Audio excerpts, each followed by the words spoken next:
Praise the lord. మన ప్రభువును రక్షకుడైన యేసుక్రీస్తు దేవాతి దేవునికి సమస్త ఘనత మహిమ ప్రభావాలు కలుగునుగాక. ఈ సమయంలో నేను మీతో ఒక ప్రత్యేకమైన విషయాన్ని మాట్లాడాలని తలంచుచున్నాను.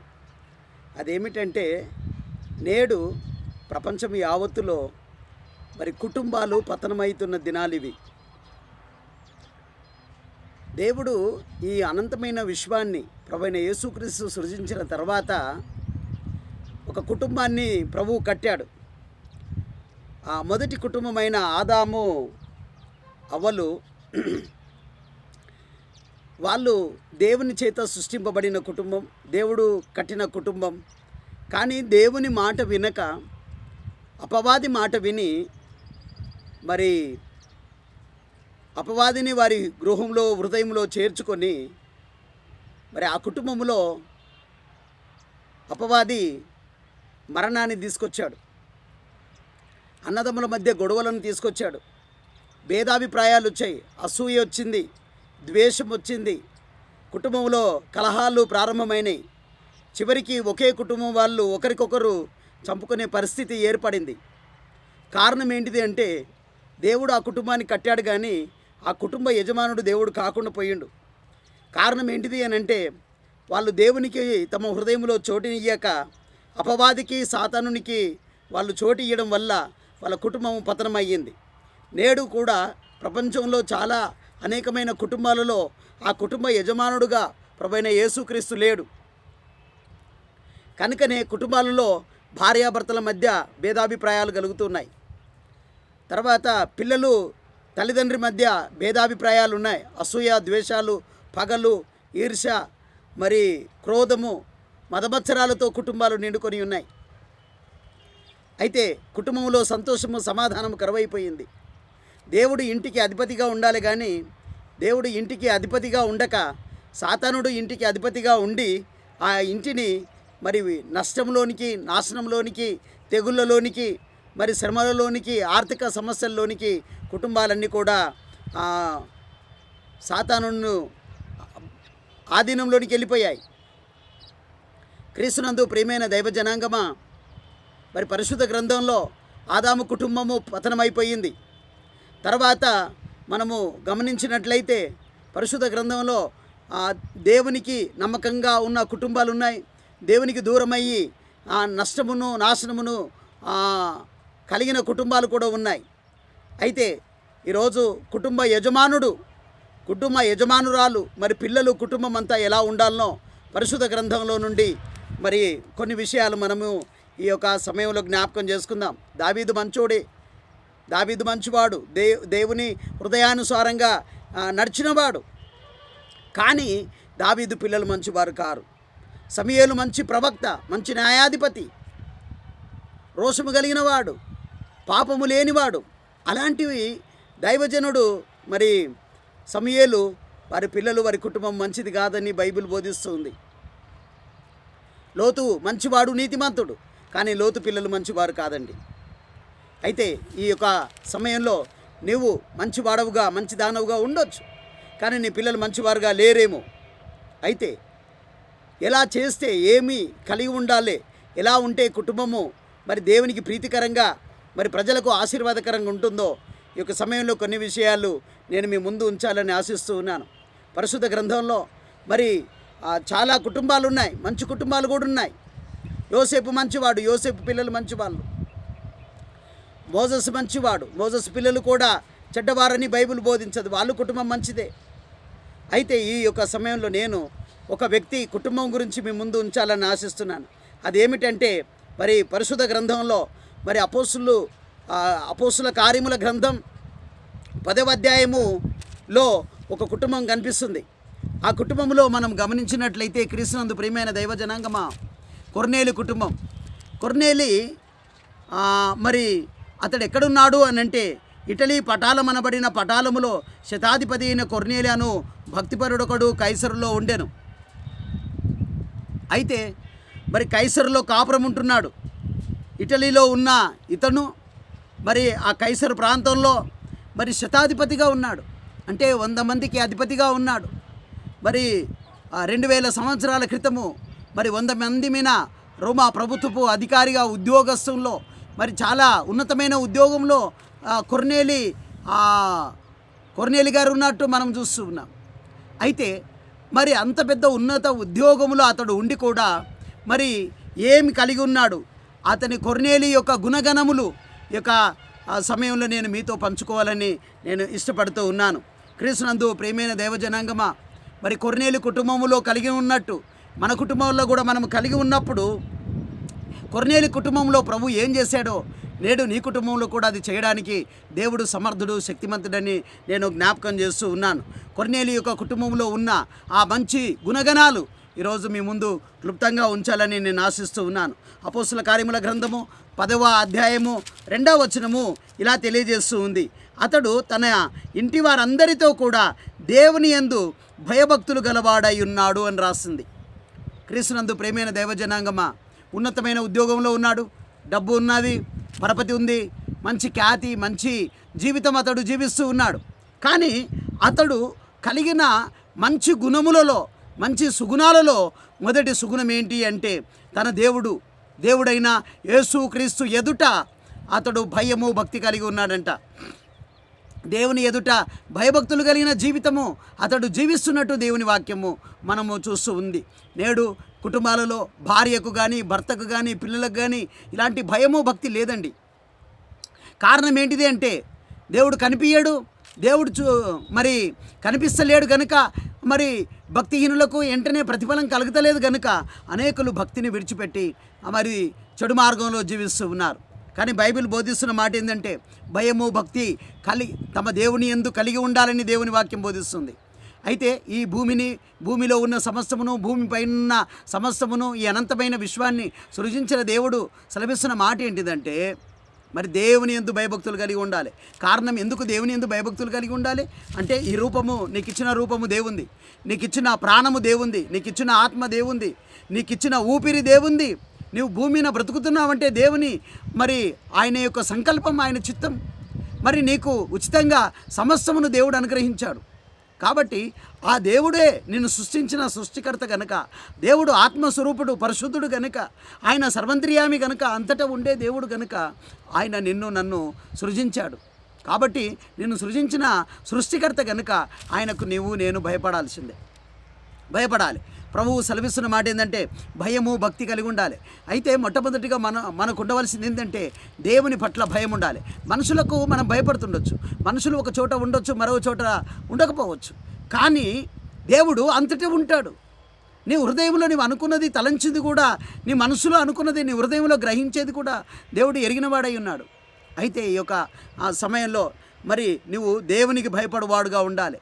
అంటే మనుషులకు భయపడుతుండొచ్చు, చెడు చూస్తారేమో అని, కానీ మరి నిరంతరము కన్నులిచ్చినవాడు కానకుండా, చెవులిచ్చినవాడు వినకుండా అని దేవుని వాక్యం బోధిస్తూ ఉంది. మరి నీకు దేవుడు కన్నులిచ్చినవాడు ఆయన చూడకుండా ఉండగలడా? ఆయన కన్నులకు మరుగైనది ఏదైనా ఉందా? ఆయనకు పాతాళమును, అగాధ కూపమును మరి తేటగా దేవునికి కనిపిస్తాయని దేవుని వాక్యం బోధిస్తుంది. మరి నేను దేవునికి భయపడుతున్నామా? దేవునికి భయపడితే నీ మాట తీరు ఎలా ఉంది, నీ చూపు ఎలా ఉంది, నీ తలంపులు ఎలా ఉన్నాయి, నీ వ్యక్తిగత క్రియలు ఎలా ఉన్నాయి, రహస్యంగా నీవు ఉంటున్నప్పుడు, ఒంటరిగా ఉంటున్నప్పుడు నీ బ్రతుకు ఎలా ఉంది ఒకసారి ఆలోచించు. ఒంటరిగా ఉన్నప్పుడే నువ్వు ఎలా జీవిస్తున్నావో అదే నిజమైన జీవితం. నలుగుట్లో ఉన్నప్పుడు నువ్వు ఉన్నట్టు కాదు. ఏకాంతంగా, వ్యక్తిగతంగా ఉన్నప్పుడు నువ్వు ఏమి చేస్తున్నావో అదే నిజమైన జీవితం. కాబట్టి ఇక్కడ దేవునికి భయపడిన వాడు మరి దేవునికి భక్తి కూడా ఉంది. మనకు భయం ఉండొచ్చు, కానీ భక్తి లేకపోతే కూడా వ్యర్థం. భయం ఉంటే తప్పకుండా భయం ఉన్నవాడు పరిశుద్ధ గ్రంథాన్ని, బైబిల్ని చదువుతాడు. భయం ఉన్నవాడు ప్రార్థన చేస్తాడు. మరి భక్తి అంటే ఏంటంటే దేవుని మందిరానికి వెళ్ళడము భక్తి, దేవుని సన్నిధిలో మోకరించడం భక్తి, దేవునికి సమర్పించుకోవడము భక్తి. అయితే ఈ యొక్క సమయంలో మనమందరం కూడా దేవునికి భయపడాలండి. దేవునికి భయపడిన వాడు పాపం చేయడు. ఒకవేళ దేవునికి భయపడితే ముందు మరి ఒకవేళ అందమైన అమ్మాయి ఉన్నా, ఒకవేళ త్రాగుడున్నా, ఇంకేమున్నా కూడా నువ్వు ఆ పాపం చేయవు. కారణం ఏంటిదంటే నీ ఎదుట దేవుడున్నాడన్న భయం నీకు ఉంటుంది కనుక. కాబట్టి క్రీస్తునందు ప్రియమైన దైవ జనాంగమా, ఈ అంత్య దినాలలో, చివరి దినాల్లో, కడవరి దినాల్లో మనం ఉన్నాం కనుక మీరు ఆ దేవుని యందు భయభక్తులు కలిగి ఉండాలని నేను ప్రభు పేరిట మీకు జ్ఞాపకం చేస్తున్నాను. క్రైస్తవ కుటుంబాల్లో కానీ, క్రైస్తవేతర కుటుంబాలలో కానీ ఈరోజు మనశ్శాంతి లేకపోవడం కారణం ఏంటిది అంటే, వాళ్ళ కుటుంబంలో ఆనందం లేకపోవడానికి కారణం ఏంటిది అని అంటే, వాళ్ళు దేవునికి భయపడడం లేదు కనుక. దేవునికి భయపడతలేరు, దేవుని యందు భయభక్తులు కలిగిన జీవితం లేదు వాళ్ళకి. అయితే నీకు నాకు ఉండవలసింది ఏంటంటే భయము ఉండాలి, భక్తి కూడా ఉండాలి. బైబిల్ ఇలా సెలవిస్తుంది, ఏమంటుంది అని అంటే, అతడు భయభక్తులు కలిగిన వాడే కాదు, మరి అంతేకాకుండా అతని గురించి రెండవ సుగుణము ఏమంటుండంటే, ప్రజలకు ఎల్లప్పుడూ ధర్మం చేయువాడంట. ధర్మం చేయవాడంట అంటే దేవుడు నిన్ను ఆశీర్వదిస్తే నీకు నీ పంటను, నీ పొలాన్ని, నీ గొర్రెమేకలను, నీ ఉద్యోగాన్ని, నీ ఇంటిని, నీ భార్య, నీ పిల్లల్ని దేవుడు ప్రభువు అయిన యేసు నిన్ను ఆశీర్వదిస్తే నీకు ఇచ్చిన దాంట్లో మరి బీదలకు కూడా ధర్మం చేయవలసిన బాధ్యత నీపై ఉంది. బీదలు ఎల్లప్పుడూ ఉండక మానవులని బైబిల్ బోధిస్తుంది. మరి బీదలు ఉన్నప్పుడు ఆ బీదలకు నీ గుప్పిలు విప్పవలసిన ఆవశ్యకత ఎంతైనా నీకుంది. నువ్వు ఒకవేళ అనుకోవచ్చు, నేను కష్టపడుతున్నాను, నేను సంపాదించుకుంటున్నాను అని. కానీ నీ కష్టాన్ని, నువ్వు కష్టపడడానికి నీకు బలం ఇచ్చిన వాడు దేవుడు, నీకు ఆరోగ్యం ఇచ్చిన వాడు దేవుడు, నీకు మంచి తలంపులు ఇచ్చిన వాడు దేవుడు, మార్గం సరళం చేసిన వాడు దేవుడు, సంపాదించుకోవడానికి సామర్థ్యం ఇచ్చిన వాడు దేవుడు కనుక మరి దేవుడు నీకు ఇచ్చిన దాంట్లో నుంచి మరి 10వ వంతైన బీదలకు నీవు సహాయం చేయాలి, విధవరాన్లకు మీరు సహాయం చేయాలి, అనాథ పిల్లలకు మీరు సహాయం చేయాలి, మరి దిక్కులేని వారికి మీరు సహాయం చేయాలి, పరదేశులకు మీరు సహాయం చేయవలసిన వారై ఉన్నారు. కాబట్టి క్రీస్తునందు ప్రియమైన దైవజనాంగమా, నువ్వు భయభక్తులు కలిగి ఉన్నావా? ఓకే, మంచిది, సంతోషం. అయితే నువ్వు చేయాల్సిన మరో పని ఏంటిదంటే, నేను మనందరం కూడా ప్రభువు మనకిచ్చిన దాంట్లో నుంచి మరి కొంచెమైన 10వ వంతైన బీదలకు మనము సహాయం చేయగలిగితే మంచిది. అయితే కొర్నేలి ప్రజలకు బహుధర్మము చేసే గుణం ఉంది, బహుధర్మం చేస్తున్నాడు. ఎవరి ఇంటికి వచ్చినా ఖాళీ చేతులతో పంపక, నీతిమంతుడు వెనుదీయక ఇస్తాడు అని సెలవిచ్చినట్టు ఎప్పుడు మరి కొర్నేలు కుటుంబము దేవుని యందు భయభక్తులు కలిగిన కుటుంబమే కాదు, ఆ కుటుంబము బహుధర్మం చేసే కుటుంబం బహుధర్మం చేసే కుటుంబం కూడా ఉంది. కాబట్టి క్రీస్తునందు ప్రియమైన దైవజనాంగమా, ఒకవేళ నీవు ఇచ్చే స్థితిలో లేకపోతే నీకు నష్టం కలుగును. ఇచ్చే వృక్షం ఉంటుంది, దాన్ని కాపాడుకుంటాం. ఇవ్వలేని వృక్షాన్ని, చెట్టును, ఫలాలు ఇవ్వలేనిది నరికివేయబడుతుంది. మంచి ఫలములు ఫలించినవాడు ఆ ఫలములు ఇతరుల కోసం ఫలించాలి. కాబట్టి ఈ యొక్క సమయంలో నేను మనందరం కూడా దేవుడు మనకిచ్చిన దాంట్లో కొంచెమైనా బీదలకు మనం సహాయం చేయాలి. ఒకవేళ నీవు ధనాన్ని కూర్చుకున్నా అది నీ ఎంట రాదు. మీ ధనము పరలోకంలో దాచుకోమని ప్రభు సెలవిస్తున్నాడు. అయితే నువ్వు ఎక్కడ దాచుకుంటున్నావు? ఎక్కడున్నాయి నీ డబ్బులు? ధనం ఎక్కడుండునో హృదయం అక్కడ ఉంటుందంట.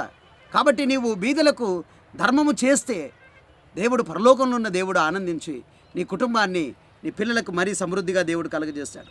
3వ విషయం ఏంటంటే, అతడు ఎల్లప్పుడూ ప్రార్థన చేయువాడు. భయభక్తులు కలిగిన వాడే కాదు, అతడు ధర్మం చేసేవాడే కాదు, ప్రార్థనా జీవితం కలిగిన వాడు ఉన్నాడు. ఈ రోజుల్లో మనకన్నిటికీ టైం ఉంటుంది, అన్ని విషయాల్లో మనము సమయాన్ని వెచ్చిస్తున్నాం. కానీ ఈరోజు ప్రార్థనా జీవితం లేని జీవితాలు, క్రైస్తవ జీవితాలు ఉన్నాయి.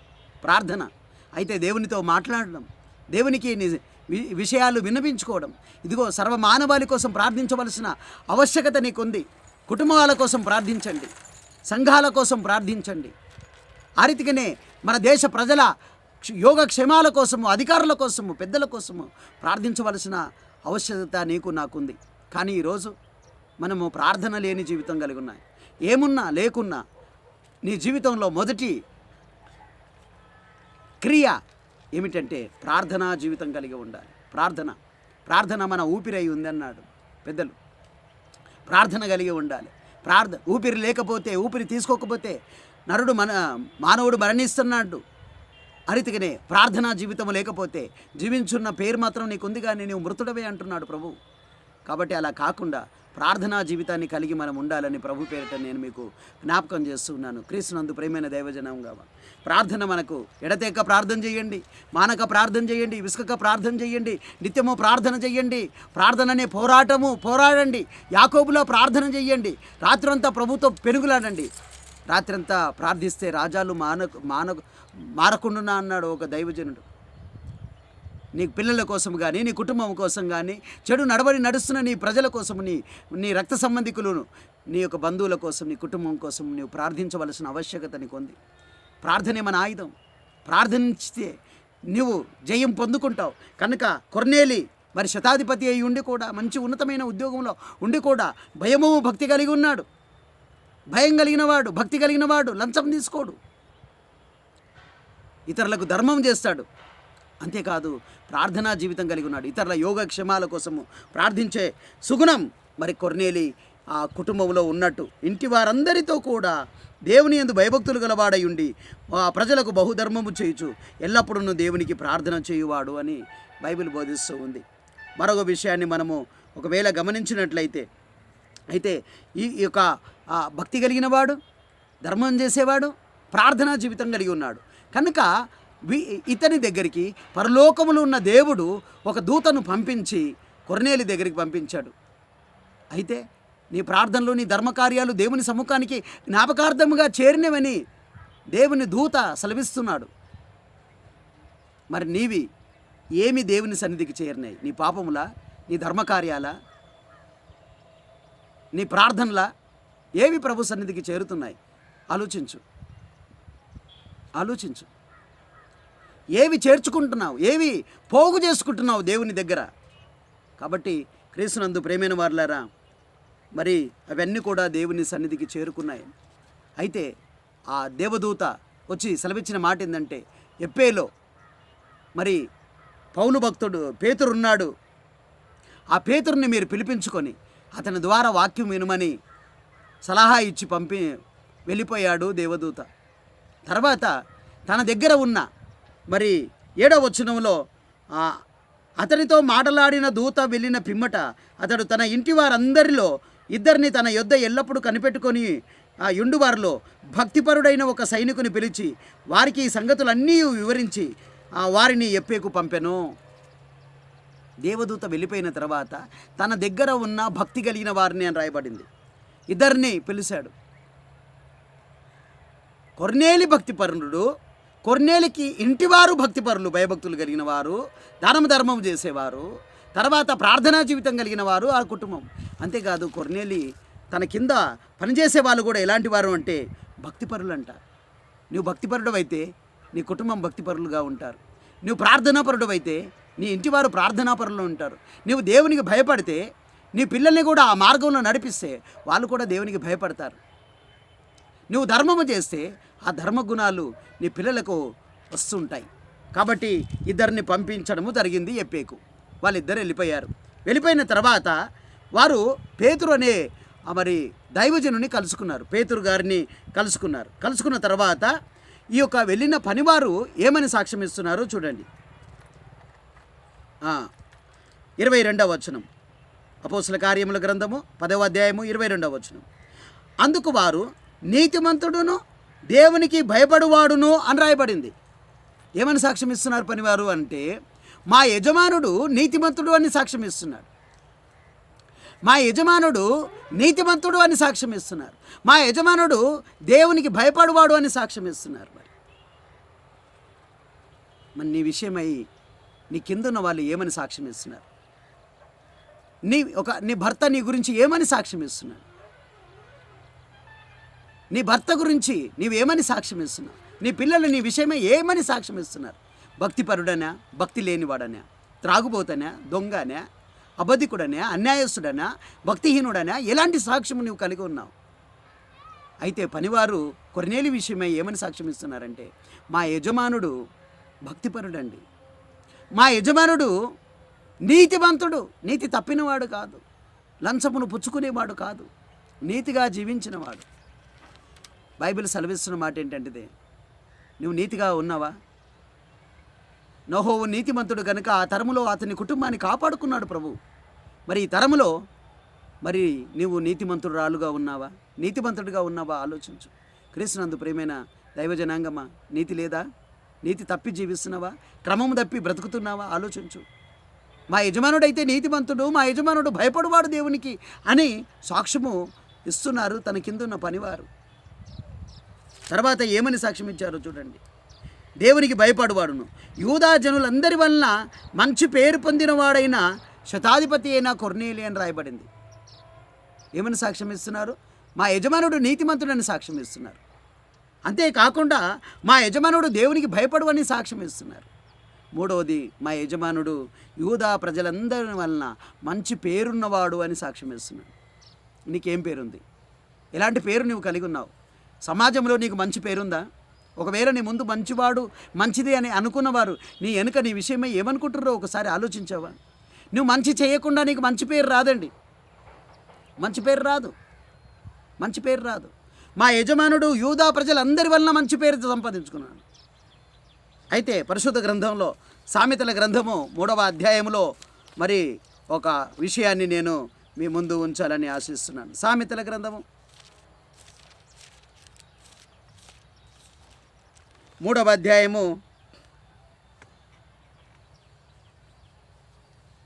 4వ వచనం, 3, 4, 2 వచనాలు చదువుతున్నాను. దయను సత్యమును ఎన్నడూను నిన్ను విడిచిపోనీయకుము, వాటిని కంఠభూషణముగా ధరించుకొనుము. నీ హృదయమను పలక మీద వాటిని వ్రాసుకొనుము. ఏమన్నాడు ఇక్కడ? దయను సత్యమును ఎన్నడూను నిన్ను విడిచిపోనీయకుము, వాటిని కంఠభూషణముగా ధరించుకొనుము. దయ నీలో ఉండాలి, సత్యము నీలో ఉండాలి. దయా సత్యము నీకు కంఠభూషణముగా ఉండాలి. అవి నీలో నుండి పోవద్దు. దయ కలిగి ఉండాలి. ఇతరులకు ధర్మము చేస్తే, ఇతరులకు మేలు చేసినప్పుడు, ఆ దయ ఆ సత్యము నీవు అనుసరించి జీవించినప్పుడు, దయమును సత్యమును ఎన్నడూ విడిచిపోనీయకుము, వాటిని కంఠభూషణముగా ధరించుకొనుమని చెప్పి ఇక్కడ అన్నాడు. వాటిని నీ హృదయమనే పలక మీద వ్రాసుకొనుము. 4వ వచనములో, అప్పుడు నీవు దేవుని దృష్టి యందును మానవుల దృష్టి యందును నీవు దయనుంది మంచివాడవనిపించుకొందువు. ఎప్పుడు?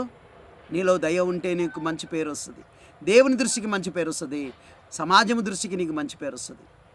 నీకు మంచి పేరు లేకపోతే వృధా అండి. ప్రసంగిలో అంటాడు,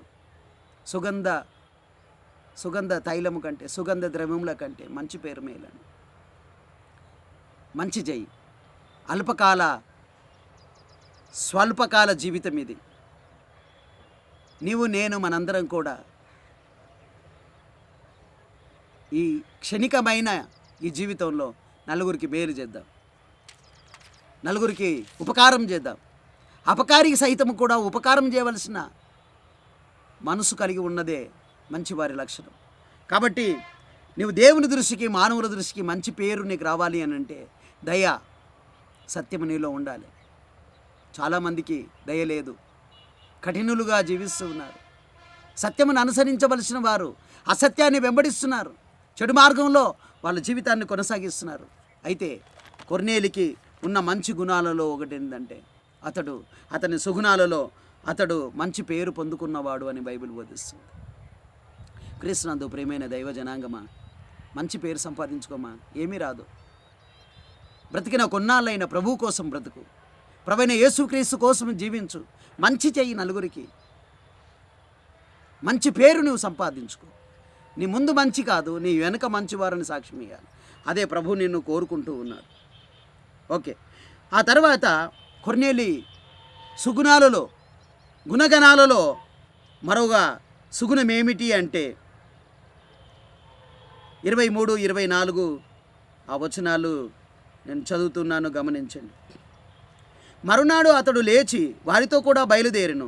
ఎప్పేవారైన కొందరు సహోదరులను వారితో కూడా వెళ్ళిరి.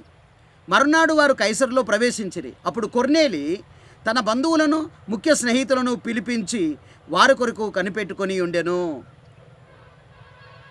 కొర్నేలిలో ఉన్న మొదటి మంచి సుగుణం ఏంటిది? దేవుని యందు భయభక్తులు కలిగిన వాడు. రెండవది ధర్మం చేసేవాడు. మూడవ విషయం ప్రార్థనా జీవితం కలిగిన వాడు. నాలుగవ జీవితం నీతిమంతుడు. ఐదవ సుగుణం మంచి పేరున్నవాడు. మంచి పేరున్నవాడు.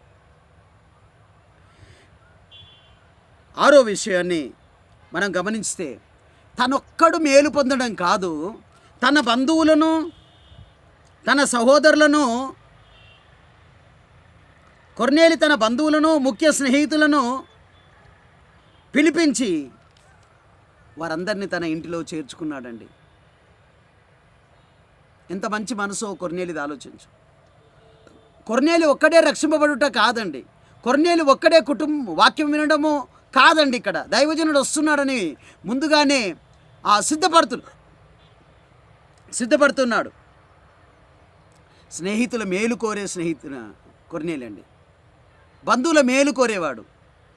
నీ బంధువులను విడిచిపెడుతున్నావేమో, బీద వాళ్ళని పట్టించుకోలేవేమో, నీ రక్త సంబంధికులను వదిలేసుకుంటున్నావేమో, అది నీ సమంజసమైంది కాదండి. దేవుడు కొర్నేలిని ఆశీర్వదించాడు. కానీ కొర్నేలి తన స్నేహితుల మేలు కోరుతున్నాడు, తన బంధువుల మేలు కోరుతున్నాడు. వారు కూడా ఈ సత్యమైన మార్గంలో, ప్రభువైన యేసుక్రీస్తు మార్గంలో నడవాలని కొర్నేలి కోరుకుంటున్నాడండి. మరి నీ బంధువులు, నీ స్నేహితులు, వాళ్ళు ప్రభువైన యేసుక్రీస్తు మార్గంలో నిత్య జీవాన్ని స్వతంత్రించుకోవాలని నువ్వు కోరుకుంటున్నావా? నీ బంధువులను, నీ స్నేహితులను, మరి నీ యొక్క రక్త సంబంధికులను, నీ తల్లి తోబుట్టువులు కానీ, నీ తండ్రి తోబుట్టువులను కానీ నువ్వు నీ హృదయంలో, నీ ఇంట్లో చేర్చుకుంటున్నావా? ఆ మనసు నీకుందా? వారు కూడా నిత్య జీవాన్ని పొందుకోవాలని నువ్వు ఆశిస్తున్నావా? ఆలోచించు. నీ స్వార్థం నీదేనా? నీ కుటుంబం బాగుంటే సరిపోతుందా? నీ భార్య పిల్లలు క్షేమంగా ఉంటే సరిపోతుందా? నీవు మాత్రమే పరలోకానికి, నిత్య జీవానికి వెళ్తే సరిపోతుందా? ఆలోచించు. ఈ బాధ్యత నీపైన లేదా? దైవజనుడు వస్తున్నాడని ముందుగానే తన బంధువుల యొక్క మేలు కోరినవాడు, తన స్నేహితుల యొక్క మేలు కోరినవాడు కొర్నేలి. మరి నీ మట్టుకు నీవు సమృద్ధి కలిగి, నీ మట్టుకు నీవు సమాధానం కలిగి, నీ మట్టుకు నీవు నిత్య జీవాన్ని పొందుకొని, నీ మట్టుకు నీవు ప్రభువైన యేసుక్రీస్తు జీవమార్గంలో నీవు నడిస్తే సరిపోతుందా? ఇతరుల బాధ్యత నీది కాదా? నశించుచున్న ఆత్మల బాధ్యత నీది కాదా? తప్పుడు మార్గంలో నడుస్తున్న వారిని క్రీస్తు మార్గంలో నడిపించడానికి నీవు హృదయంలోనికి చేర్చుకోవా? నీ ఇంట్లో చేర్చుకోవా? వాళ్ళను వాక్యములో పెంచడానికి, వాక్యం వినిపించే దానికి వాళ్ళను నడిపించొద్దా? ఆలోచించు క్రీస్తునందు ప్రియమైన దైవజనాంగమా. నా బాధ్యత ఇది. ఆ రీతిగానే అతనికున్న మరో మంచి సుగుణం ఏంటిది అని అంటే, వాళ్ళందరినీ మేలు కోరిన వాడే కాదు. 6వ విషయాన్ని నేను మీ ముందు ఉంచుతున్నాను. పేతురు లోపలికి రాగా కొర్నేలి అతన్ని ఎదుర్కొని అతని పాదముల మీద పడి నమస్కారము చేసెను. తన్ను తాను తగ్గించుకున్నవాడండి. తన్ను తాను తగ్గించుకున్న మనసున్నవాడు. తగ్గింపు స్వభావం. మనం పుట్టినప్పుడు ఎవరు మనకి స్నానం చేయించారో తెలియదండి. మనం పుట్టినప్పుడు ఎవరున్నారో మనకు తెలియదండి. మనం చనిపోయిన తర్వాత కూడా ఎవరు ఎత్తుకొని వెళ్తారో, మోసుకెళ్తారో, ఎవరు సమాధి చేస్తారో మనకు తెలియదండి. మనం పుట్టింది దిగంబరిగానండి. వెళ్ళేటప్పుడు కూడా దిగంబరిగానే వెళ్తామండి, ఏం తీసుకొని వెళ్ళమండి. అయితే ఇక్కడ ఇంత ఉన్న శతాధిపతి అయి ఉన్నాడు, బంధువులు ఉన్నారు, స్నేహితులు ఉన్నారు, పనివారు ఉన్నారు, వాళ్ళందరి ఎదుట ఎంతగా తగ్గించుకున్నాడో ఒకసారి ఆలోచించండి. స్నేహితులు ఏమనుకుంటారో, బంధువులు ఏమనుకుంటారో, భార్య ఏమనుకుంటారో, పిల్లలు ఏమనుకుంటారో, కుటుంబీకులు ఏమనుకుంటారో, పనివారు ఏమనుకుంటారో, నేను పేతురు పాదాల మీద పడడం ఏంటిది అనుకోలేదండి. ఏమనుకున్నాడో తెలుసా? తన్ను తాను తగ్గించుకున్న స్వభావం కలిగి ఉన్నాను. తగ్గించుకో. ఏది నీ ఎంట రాదు. గర్వాన్ని వీడు, కోపాన్ని వీడు, అసూయ ద్వేషాలను వదిలేయి. తగ్గించుకో. తన్ను తాను తగ్గించుకున్నవాడు హెచ్చింపబడునండి. నువ్వు ఎంతగా తగ్గించుకుంటావో ప్రభు నేను అంతగా హెచ్చిస్తాడండి. నువ్వు ఎంతగా హెచ్చించుకుంటావో అంతగా తగ్గింపబడతావండి. అయితే కొర్నేలిలో ఉన్న మంచి మరొక సుగుణం ఏంటిది అని అంటే, తగ్గింపు స్వభావం ఉన్నవాడు, దైవజనుని పాదాల మీద పడినవాడు, నమస్కారం చేసే గుణం ఉందండి. పెద్దలను గౌరవిస్తున్నావా? ఆలోచించు. ఎలాంటి జీవితం నువ్వు జీవిస్తున్నావు? క్రీస్తునందు ప్రియమైన దైవజనాంగమా, మనమందరం కూడా తగ్గించుకుందాం. దేవుడు మహాదేవుడై ఉండి మహిమలో ఉన్న దేవుడు మట్టి మీదకి దిగివచ్చాడండి. ఆయన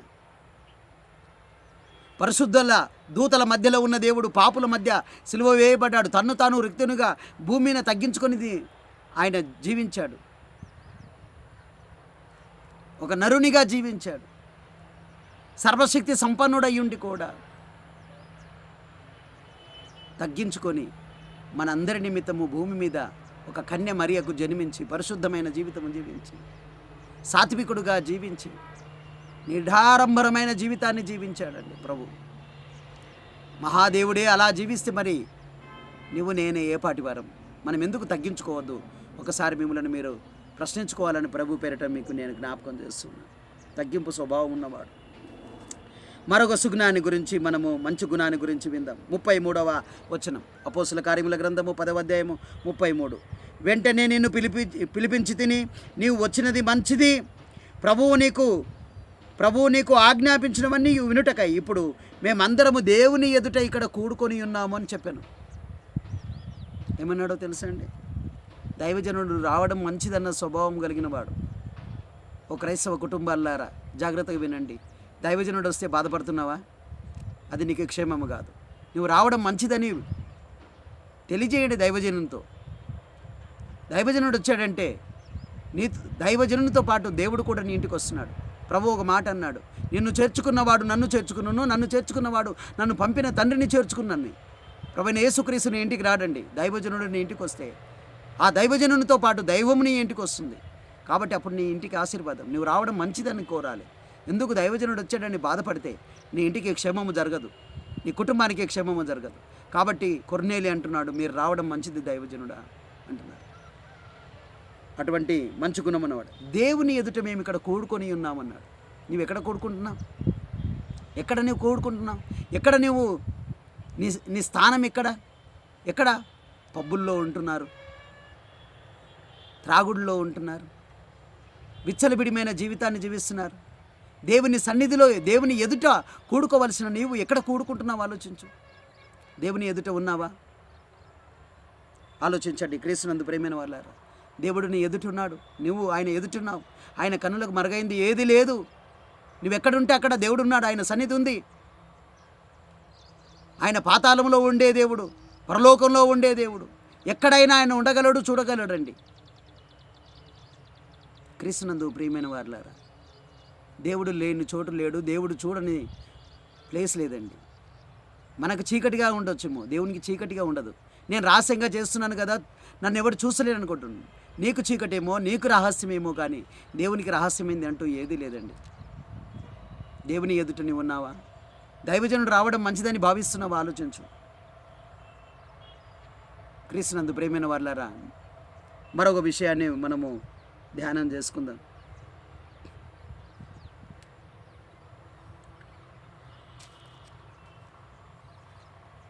48వ వచనమండి. యేసుక్రీస్తు నామమందు మీరు బాప్తిజము పొందవలనని ఆజ్ఞాపించను. తర్వాత కొన్ని దినములు తమ యొద్ద ఉండుమని వారతన్ని వేడుకొనిరి. చాలా విషయాలు పేతురు గారు బోధించారండి. బోధించిన తర్వాత వాళ్ళందరూ వాక్యాన్ని విన్నారండి. యేసుక్రీస్తు అందరికీ ప్రభు అండి. 34-35 అంటాడు, దేవుడు పక్షపాతి కాడని నిజముగా గ్రహించి ఉన్నాను. ప్రతి జనములోనూ ఆయనకు భయపడి నీతిగా నడుచుకొని వారి ఆయనను అంగీకరించును. యేసుక్రీస్తు అందరికీ దేవుడు అండి, నీకొక్కనికే దేవుడు కాదండి. యేసుక్రీస్తు ఈ సర్వమానవాళికి దేవుడు. ఆయన భూమి మీద ఊపిరి పీల్చుకుంటున్న వారందరికీ దేవుడు ఆయననే. అందరికీ దేవుడు ఆయననే. ఆయననే సత్యమైన దేవుడు, ఆయననే నిజమైన దేవుడు, ఆయననే మూలమైన దేవుడు, ఆయననే మొదటివాడు, కడవరి దాకా ఉండి నడిపించేవాడు ప్రభువైన యేసుక్రీస్తు మాత్రమే. ఆయననే అందరికీ దేవుడు అండి. అందరూ పాపం చేసి దేవుడు అనుగ్రహించు మహిమను పొందలేకపోతున్నామండి. మనమందరము పాపులం. కానీ పాపులందరి కోసము పరిశుద్ధుడైన యేసు ప్రభు భూమి మీదుగా జన్మించాడండి. జీవించి కామక్రోధ మదమత్సరాలను జయించిన వాడండి. తనలో పాపము లేకుండా పాపం ఎరగనివాడుగా జీవించాడండి. అలా జీవించి పాపులందరి కోసము సిలువలో చనిపోయిన దేవుడు, మృతుల నుండి లేచిన దేవుడు, పరలోకానికి వెళ్ళి సమస్తమును సిద్ధపరిచి మళ్ళీ తిరిగి రానయ్యున్న దేవుడు, ఆయననే దేవుడని నమ్మి బాప్తిజము పొందినవాడండి. కొర్నేలి వారి పిల్లలు, వారి కుటుంబము, స్నేహితులు, బంధువులందరూ పొందుకున్నారండి బాప్తిజం. నేనే దేవుని, నేను తప్ప మరొక దేవుడు లేడని సెలవిస్తున్నాడండి. నేనే మార్గము సత్యము జీవం అంటున్నాడు ఆయన. నా ద్వారానే పరలోకానికి మరొక మార్గం లేదంటున్నాడు ఆయన.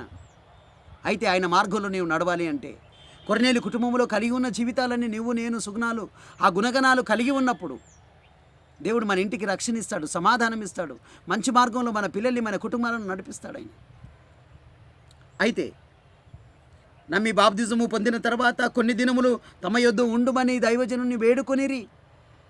ఉండాలని వేడుకుంటున్నారు, మనమైతే పోవాలని కోరుకుంటాం. ఆలోచించండి క్రీస్తునందు ప్రియమైన దైవజనాంగమా, నీవేమన్నావు? నీవు ఏ మనసు కలిగి ఉన్నావు? కొర్నేలులో ఉన్న ఈ సుగుణాలు చూడండి. ఆయన దేవునికి భయపడువాడండి, ధర్మం చేసేవాడండి, ప్రార్థనా జీవితం కలిగిన వాడు, నీతిమంతుడిగా ఉన్నాడు, మంచి పేరు సంపాదించుకున్నవాడు ఆయన. తర్వాత స్నేహితుల మేలు కోరినవాడు, బంధువుల మేలు కోరినవాడు ఆయన. మరి దైవజనుని రాకడ కోసము నిరీక్షణ కలిగి ఎదురు చూసి ఆ తర్వాత వాక్యానికి లోబడి తన్ను తాను తగ్గించుకొని నమ్మి బాప్తిజము పొందినవాడు ఆయన కొర్నేలి. దేవుని ఎదుట కూడుకున్నవాడు, పరిశుద్ధాత్మను పొందుకున్నవాడు, నమ్మి బాప్తిజము పొంది రక్షింపబడినవాడు కొర్నేలి, వారి పిల్లలు, వారి కుటుంబము, బంధువులు, స్నేహితులండి. మరి నీ పిల్లలు, నీ కుటుంబము, నీ బంధువులు వీళ్ళందరూ కూడా పరిశుద్ధాత్మను పొందుకున్నారా, రక్షింపబడ్డారా? ఆలోచించండి. నమ్మి బాప్తిజము పొంది మళ్ళీ లోకంలో కలిసిపోయావా? ఆలోచించు. అయితే ఒకసారి మళ్ళీ ప్రభు సన్నిధికి రా, నిన్ను నీవు తగ్గించుకొని ప్రార్థన చేసి ప్రభువును వెతుకు. దేవుడు నిన్ను క్షమిస్తాడు, నీకు రక్షణ ఇస్తాడు, నిత్య జీవాన్ని ఇస్తాడు, తన మార్గంలో నిన్ను నడిపిస్తాడు ఆయన. నీకోసమే ఆయన తలలో ముళ్ళ కిరీటం. నీ తలంపులు చెడ్డవి, ఆయన తలలో ముళ్ళ కిరీటం. నీ చూపులు చెడ్డవి, ఆయన చూపుల్లో కన్నీరు. నీ నోరు చెడ్డది, ఆయన నోట్లో చేదు చిరుక. నీ వీపు, నీ శరీరం చేసిన పాపానికి ఆయన దేహం అంతా కొరడా దెబ్బలు. ఆయన పాదాలలో మేకులు, నీ పాదాలు తప్పుడు మార్గంలో నడిచినందుకు. ఆయన చేతుల్లో మేకులు, నువ్వు పాపాన్ని పట్టుకున్నందుకు. నువ్వు సుఖపడ్డందుకు ఆయన హింసింపబడ్డాడు, తృణీకరింపబడ్డాడు అగ్నిగుండం నుండి నిన్ను రక్షించడానికి. నీ పాపాన్ని బట్టి అగ్నిగుండంలో నిన్ను కాలవాలి, నన్ను కాలవాలి. కానీ మన నిమిత్తము ప్రభువు సిలువలో చనిపోయి మృతుల నుండి లేచి పరలోకానికి వెళ్ళి రానయ్యున్న మహిమగల దేవుడు, ఆత్మస్వరూపుడైన దేవుడు, నేనే సత్యమన్న దేవుడు ఆయన, నేనే జీవం పోసేవాడిని. నీకు జీవం పోసినవాడు, ప్రాణం ఇచ్చినవాడు, సత్యమైన మార్గమైన యేసుక్రీస్తుని వదిలి జీవిస్తే ప్రభువుని అడుగు, క్షమించమని కోరుకో. దేవుడు నిన్ను క్షమిస్తాడు, తన జీవితంలో నిన్ను నడిపిస్తాడు, తన మార్గంలో నిన్ను నడిపిస్తాడు ఆయన. నేనే దేవుని, నేను తప్ప వేరొక రక్షకుడు లేడంటున్నాడు ఆయన. నిన్ను రక్షించుటకు సమర్థుడు, నీ పాపముల నుండి విడిపించుటకు ఆయన సమర్థుడు, మంచి మార్గంలో నడిపించడానికి ఆయన సమర్థుడు. నీ ఇంట్లో, నీ కుటుంబంలో సమాధానము, సంతోషము, ఆనందాన్ని కలగజేసేవాడు ఆయన. దురాత్మ చీకటి శక్తుల నుంచి నీకు విడుదల కలగజేసేవాడు దేవుడు. అంధకార చీకటి శక్తుల నుంచి నీకు విడుదల కలగజేస్తాడు. అనారోగ్య పరిస్థితుల్లో ఉన్నావా? నీకు విడుదల దయచేయగల దేవుడు ఆయన, నిన్ను స్వస్థపరిచే దేవుడు ఆయన. క్రీస్తునందు ప్రియమైన దైవజనాంగమా, ఆలోచించు.